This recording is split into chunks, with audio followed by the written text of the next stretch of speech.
नमस्कार, आप देख रहे हैं एफिडेविट लाइव। मैं हूं दीक्षा। अब तक की प्रमुख गतिविधियों पे आइए डालते हैं एक नजर। बसंत पंचमी के अवसर पर राजघाट स्थित गायत्री शक्ति पीठ एवं अन्य स्थानों पर आयोजित कार्यक्रमों में विशेष पूजन अर्चन के हुए आयोजन। अधिवक्ता परिषद काशी प्रांत के तत्वावधान में आयोजित युवा अधिवक्ता सम्मेलन में 10 प्रांतों के अधिवक्ताओं ने की भागीदारी। जिला शतरंज संघ के तत्वावधान में आयोजित एक दिवसीय शतरंज प्रतियोगिता में लगभग 41 प्रतिभागियों ने की हिस्सेदारी। विजयी खिलाड़ी हुए पुरस्कृत। और 3 दिवसीय Syed Modi memorial badminton tournament का आज हो गया समापन। विजयी खिलाड़ियों को प्रोफेसर SS दास ने किया सम्मानित। और अब गतिविधियां विस्तार से। बसंत पंचमी के अवसर पर राजघाट स्थित गायत्री शक्तिपीठ पर आयोजित कार्यक्रम में भोजन प्रसाद का वितरण हुआ और यज्ञायोजन में सद्बुद्धि जननी माता सरस्वती का विशेष पूजन अर्चन हुआ। इस अवसर पर विद्या आरंभ संस्कार, दीक्षा संस्कार, अन्नप्राशन संस्कार, पंचकुंडलीय गायत्री महायज्ञ आदि संपन्न हुआ।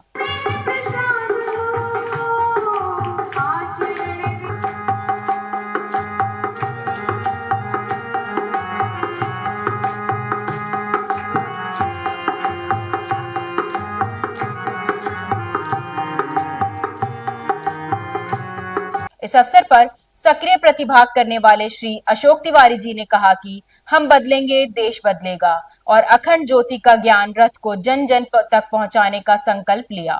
इसके अंतर्गत 3200 साहित्य लिखा, वेदों का भाष्य किया, पुराणों का भाष्य किया, उपनिषदों का भाष्य किया और 24 लाख 24 महापुरुषों का संकल्प लिया था।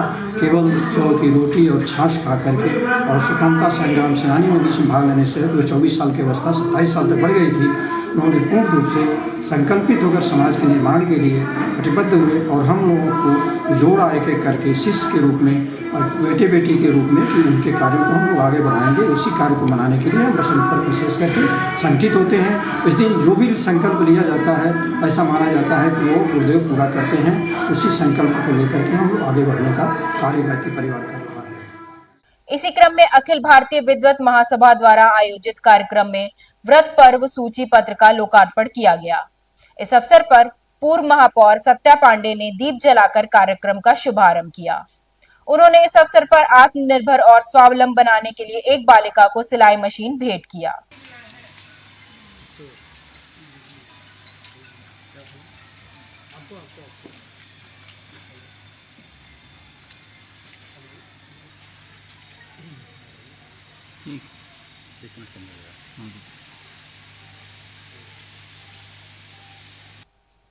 संस्था के संचालक पंडित नरेंद्र प्रताप मिश्र ने बताया कि व्रत और पर्व को लेकर किसी प्रकार की कोई भ्रांति न रहे, इसलिए यह सूची पत्र जारी की जा रही है।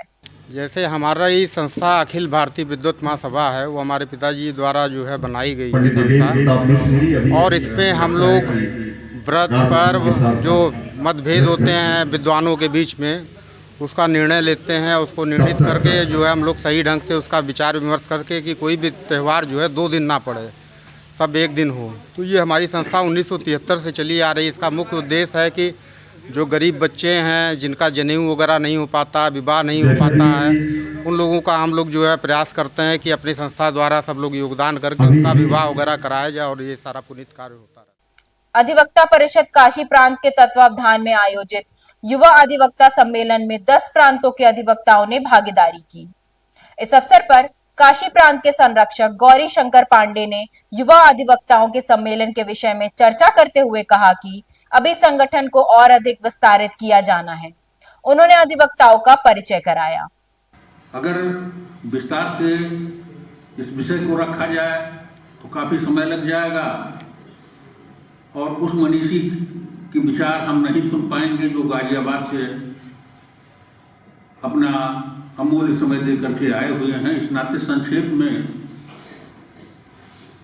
संचालक के आदेश का पालन करते हुए बहुत सूक्ष्म में मैं अपनी बात रख रहा हूं। मित्रों, अगर इतिहास पर आप गौर करें तो 1000 वर्ष पूर्व इस्लामिक विचारधारा के लोगों का आक्रमण होने लगा। और आप सब जानते हैं, कहने की आवश्यकता नहीं है कि इस 1000 वर्षों में इस देश पर इस्लामिक विचारधारा के शासकों का शासन रहा। वरिष्ठ पत्रकार एवं इलेक्ट्रॉनिक चैनल गोरखपुर न्यूज के संस्थापक स्वर्गीय हनुमान सिंह बंगेल की द्वितीय पुण्यतिथि पर उनके चित्र पर पुष्पांजलि कर उन्हें श्रद्धांजलि अर्पित की।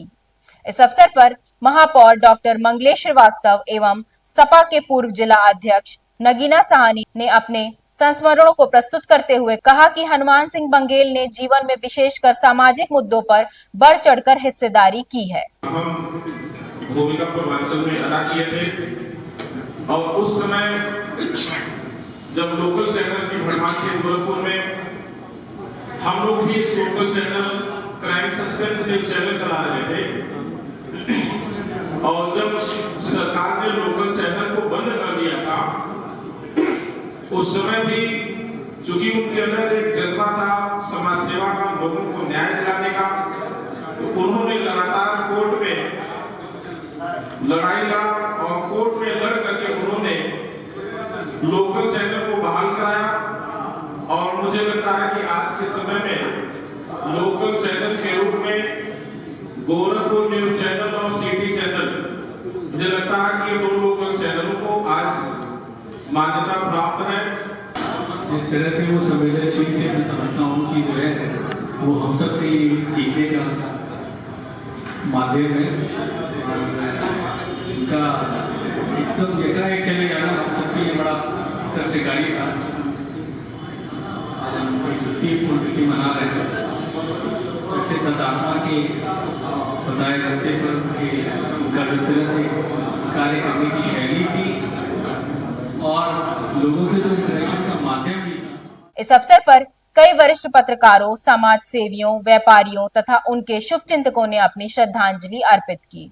श्री गुरु नानक देव रक्तदान सेवा सोसाइटी के तत्वावधान में रक्तदान एवं निःशुल्क स्वास्थ्य जांच शिविर में लोगों ने रक्तदान किया और उनके स्वास्थ्य की जांच विशेषज्ञ चिकित्सकों द्वारा की गई। चिकित्सकों ने जांच के उपरांत लोगों को उचित सलाह दी।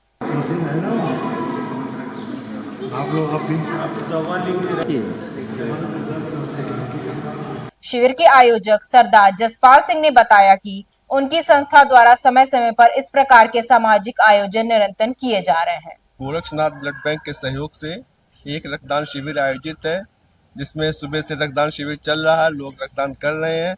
इसके अलावा एक आज निःशुल्क जांच शिविर लखनऊ के मैक्स हॉस्पिटल के सहयोग से लगाया गया है। लखनऊ की टीम आ चुकी है, वो जांच कर रही है, अंदर लोग ही अपनी जांच करवा रहे हैं। भागीरथी संस्कृत मंच गोरखपुर द्वारा कवि सुनील राज की प्रथम कृति पाथे काव्य संग्रह का लोकार्पण कार्यक्रम का आयोजन किया गया। कृति का लोकार्पण प्रोफेसर चित्तरंजन मिश्र द्वारा किया गया। उन्होंने कार्यक्रम की सराहना करते हुए कहा कि युवा कवियों की रचनाओं को जन सामान्य तक पहुंचाने का प्रयास सराहनीय है। इस पुस्तक में इनके मुक्त छंद की कविताएं हैं, छंदबद्ध कविताएं हैं, गज़लें हैं। एक तरह से ये कविता के सभी रूप आकारों को चित्रित करने वाली कविताएं हैं इनमें। सुनील जी जीवन, परिवेश, समाज, देश, दुनिया सबको अपने समय के संदर्भों में पहचानने वाले कवि हैं। इस अवसर पर पाथे काव्य संग्रह के कवि सुनील राज ने अपनी कुछ कविताओं के मुक्तक और छंदबंद की प्रस्तुतियां की। पाठक वर्ग को भी कहीं न कहीं ये पाथेय के रूप में अगर बन पाए तो ये बड़ी मेरे लिए सार्थक बात होगी। और ये विभिन्न मैंने छंदमुक्त भी कविताएं लिखी है, छंदयुक्त भी लिखी हैं, गज़लें लिखी हैं, दोहे लिखे हैं, मुक्तक लिखे हैं। हर क्षेत्र में मैंने हाथ आजमाया, लेकिन मैं किसी भी विशेष विधा से बंद कर नहीं रह सका और मैंने सब में लिखा। तो मैं उम्मीद करता हूँ कि पाथेय की रचनाएं, जैसा कि साहित्य का उद्देश्य होता है कि समाज को एक सकारात्मक संदेश देना, तो कहीं न कहीं अगर ये समाज को सकारात्मक संदेश देता है और समाज में एक परिवर्तन लाने की कोशिश करती हैं कविताएं, तो ये मेरे लिए बहुत अच्छी बात होगी। जिला शतरंज संघ के तत्वावधान में आयोजित एक दिवसीय शतरंज प्रतियोगिता में लगभग 41 प्रतिभागियों ने हिस्सेदारी की। प्रतियोगिता में 5 अंक अर्जित कर लिटिल फ्लावर स्कूल धर्मपुर के रक्षित द्विवेदी ने प्रथम स्थान प्राप्त किया। उप विजेता सचिंद्र कुमार श्रीवास्तव ने 4.5 अंक अर्जित कर द्वितीय स्थान प्राप्त किया। वहीं 4 अंक बनाकर रेटेड खिलाड़ी रवि कुमार गौतम तीसरे स्थान पर रहे। गोरखपुर जिला शतरंज संघ के सचिव जितेंद्र कुमार सिंह ने विजेताओं को मोमेंटो एवं सर्टिफिकेट का वितरण किया। उन्होंने बताया कि इस प्रकार की स्पर्धाओं में भाग लेने से बच्चों की खेल प्रतिभा में विकास होता है। गोरखपुर जिला शतरंज संघ के द्वारा आयोजित डिस्ट्रिक्ट लेवल की प्रतियोगिता है। इसमें सीनियर वर्ग के खिलाड़ी प्रतिभाग कर रहे हैं। अभी इसमें कुल 12 रेटेड खिलाड़ियों सहित 40 खिलाड़ी प्रतिभाग कर रहे हैं। अलग अलग स्कूल, एक्चुअली ये ओपन प्रतियोगिता है। इसमें अलग अलग विद्यालयों के साथ साथ गोरखपुर के जो ओपन वर्ग के भी खिलाड़ी हैं वो भी प्रतिभाग कर रहे हैं। सीनियर वर्ग की प्रतियोगिता का कराने का तात्पर्य ये होता है कि जो जूनियर वर्ग के खिलाड़ी हैं वो सीनियर वर्ग के खिलाड़ियों के साथ प्रतिभाग करते हैं तो उनके अंदर वरिष्ठ खिलाड़ियों से खेलने का डर समाप्त होता है और उनके खेल में निखार आता है, क्योंकि सीनियर खिलाड़ी के साथ खेलकर वो अपने कौशल को और निखार सकते हैं। 3 दिवसीय Syed Modi memorial badminton tournament का आज समापन हो गया। 3 दिनों तक चलने वाले इस टूर्नामेंट में विभिन्न आयु वर्गों के कुल 110 खिलाड़ियों ने भाग लिया।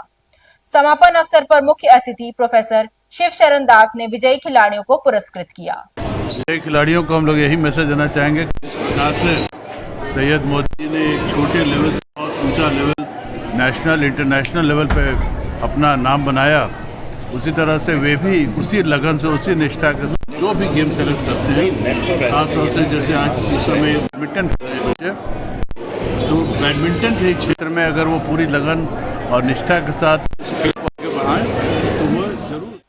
आज के लिए बस इतना ही। देखते रहिए FA डेबेट लाइव। धन्यवाद।